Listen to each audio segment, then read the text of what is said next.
مالتە و بنیامین ئەو دووبرا بەڕەگەز ئەڵمانیان بۆ ماوەی 5 ساڵە بەردەوام خۆلی فێربوونی ژەنینی ئامێری تەمبور و ئاواز و مۆسیقای کوردی دەکەنەوە.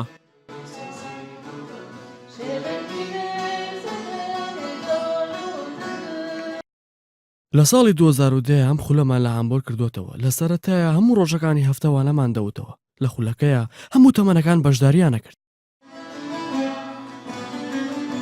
هەرچەندە ئەو دووبرا ئەڵمانیا یەکەم جار لە ساڵی 1994 دا و لە ئاهەنگی نەورۆز بە مۆسیقا و ئاوازی کوردی ئاشنا بوون، بەڵام ئێستا بە توانە و هونەرێکی زۆرەوە خاڵکانی تریش فێر دەکەن.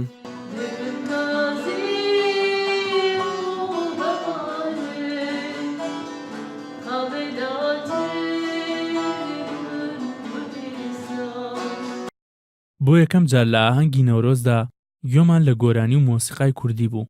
لەو ئاهەنگەدا گوێمان لە شڤان پەروەر و تەمبورەکەی گرت، زۆر سەرنجڕاکێش بوو. بۆیە ئێمەش دوای فێربوونی خۆمان مۆسیقای کوردی و ژەنینی تەمبور فێری فێرخوازەکانەکەین. لەگەڵ بەردەوامی خولەکانیاندا چەندین کەس بەشداری دەکەن کە زۆربەیان کوردن. أفدي سالة ستيم في كورسا طنبورة تخم وك حمي مالي كورد إيماجي معلمة طنبورك مهبو جبرجو موزيك طنبور أوجي بشك كولتورا كردية المعلمة مهبو اللي منظاني بو أزلي خم أز هاتنفر أز فيربوم أفدي سالة زلي تخم وأجبو خالي تخم نجبو أز بمهنرمند.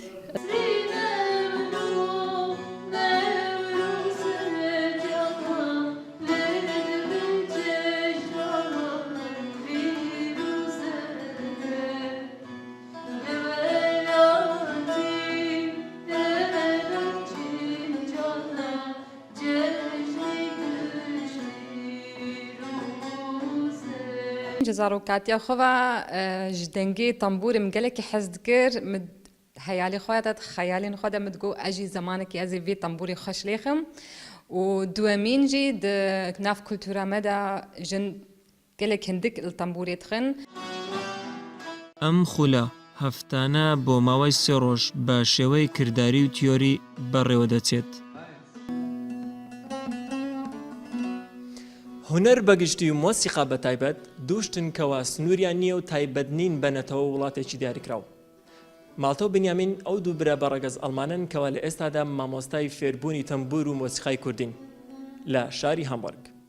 کەیوان سۆمانی NRT هامبۆرگ ئەڵمانیا.